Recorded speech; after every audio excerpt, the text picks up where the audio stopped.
Hi everyone, this is Selena Belisle, the founder and one of the instructors here at CE Institute. And today I want to talk to you about contact time, which is also known as dwell time, and how you can properly sanitize your treatment room.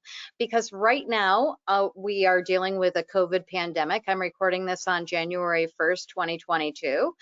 And not only do we want to properly sanitize and disinfect our treatment areas, even though COVID's thought to not have a significant survival rate on surfaces, we do know that it can be transmitted through droplets on surfaces when somebody touches the droplets and then touches their eyes or any type of mucous membrane. But also think about things like face cradle cushion that the client's breathing and maybe even slathering and falling asleep on. If they're recently infected with COVID, they're likely going to leave the virus all over that face cradle cushion. So it's really important that the next client that's coming in and using that cushion, it's properly disinfected. And in order to achieve proper disinfection, you have to use something called contact time or dwell time. We have an article on Massage Magazine at massagemag.com. It's called Contact Time is a Necessary Massage Practice Sanitation Protocol. Let me tell you what contact time is. It's also known as dwell time. If you use a Lysol or Clorox wipe, if you read the instructions on these, it's fairly simple. With the Clorox wipe, it says wipe surface and use enough wipe for treated surface to remain visibly wet for 4 minutes. So that doesn't mean just wipe the surface.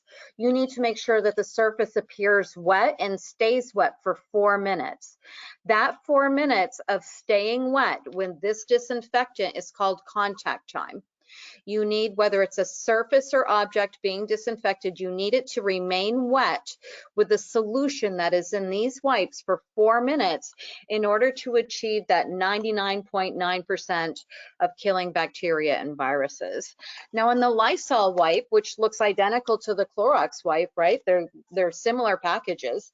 Believe it or not, the dwell time, or also known as contact time, dwell time and contact time are the same thing, even though they're two different terms.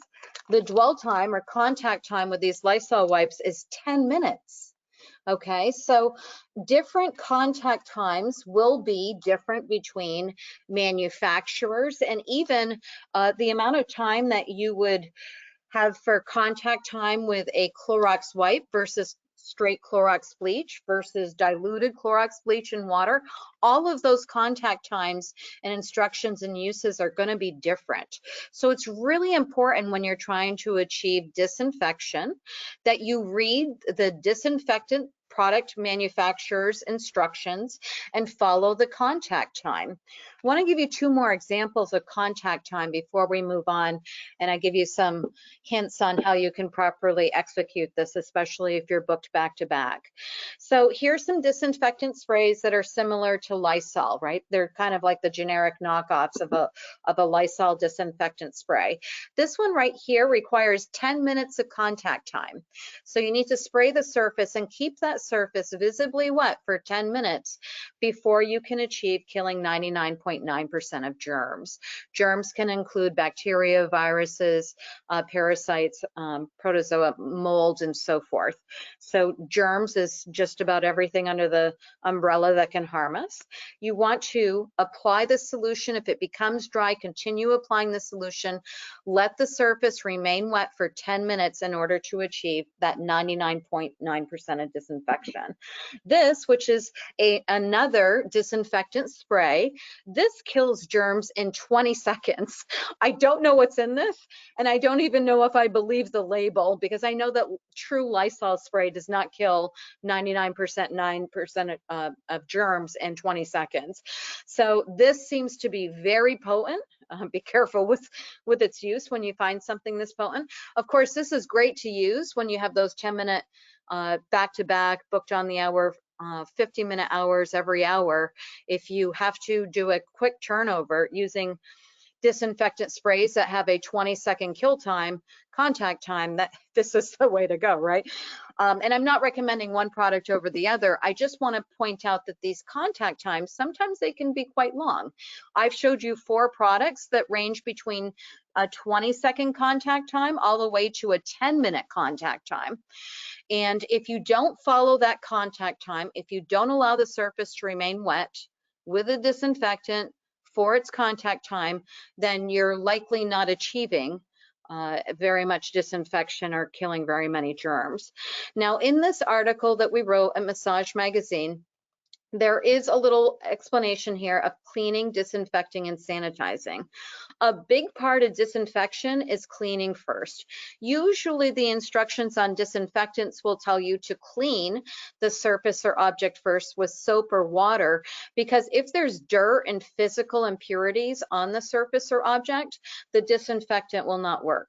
Disinfection does not work through soap and other, disinfectant does not work through dirt and other impurities. That physical debris, dirt and impurities, needs to be removed so that you can disinfect the area. All right, cleaning, believe it or not, usually provides over 90% sanitization of a surface or object. That's what a lot of the science and research studies say.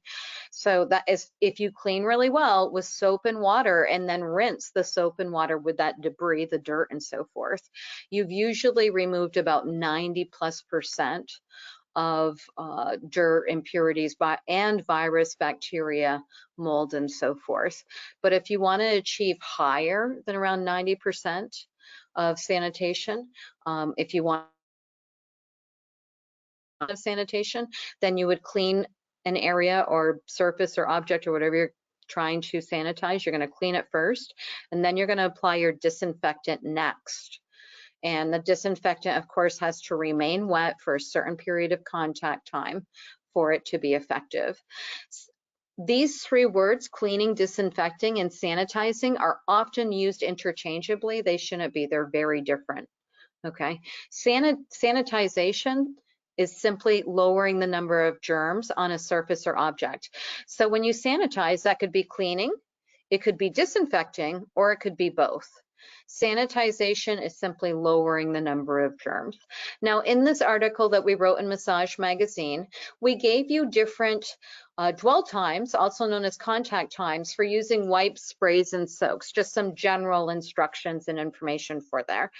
But we also talked about hand sanitizer, because believe it or not, even though contact time isn't really thought of when you are using hand sanitizer to sanitize your hands, it kind of similarly applies. With hand sanitizer, you need to your hands need to remain wet with at least 70% alcohol solution hand sanitizer for 20 seconds or greater to achieve true sanitization. If you just use a pea size of sanitizer where your hands aren't really getting wet and they're dry, you haven't sanitized your hands. You probably haven't killed very many germs at all. So hand sanitizer and all these other disinfectant solutions, just about anything when it comes to trying to sanitize, when it has a solution that's supposed to kill germs rather than physically removing them with cleaning, all of those usually require something called contact time, also known as dwell time, which you now know about. Now, if you're in a practice where you have back-to-back clients, you're working on the hour with 15-minute appointments and you have 10 minutes to change over that treatment room, what I recommend, if you're using a face cradle with face cushion, is to use a new one with your next client that's already been disinfected. Okay, and then when you finish your next client, you're going to use the face cradle and cushion that you used with the previous client was disinfected and it's been sitting there for an hour. You're going to swap that out and you're going to use that after it's been disinfected and sitting there for the next client.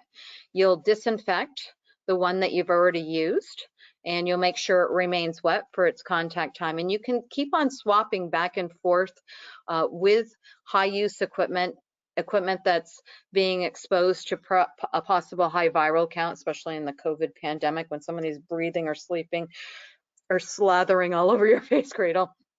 If you have two of these that you can swap back and forth, and you can allow that contact time, allow that equipment or supplies or surface object or whatever to remain wet and have that proper contact time, that's probably going to be your best sanitization practices to prevent acquisition of bacteria, virus, parasites, and so forth. So we hope this information helps, that you can use your disinfectants properly. I know a lot of people don't talk about contact time. They're just trying to get these name brands of Lysol and Clorox, but if you don't use these brands properly, you're not going to achieve much of anything.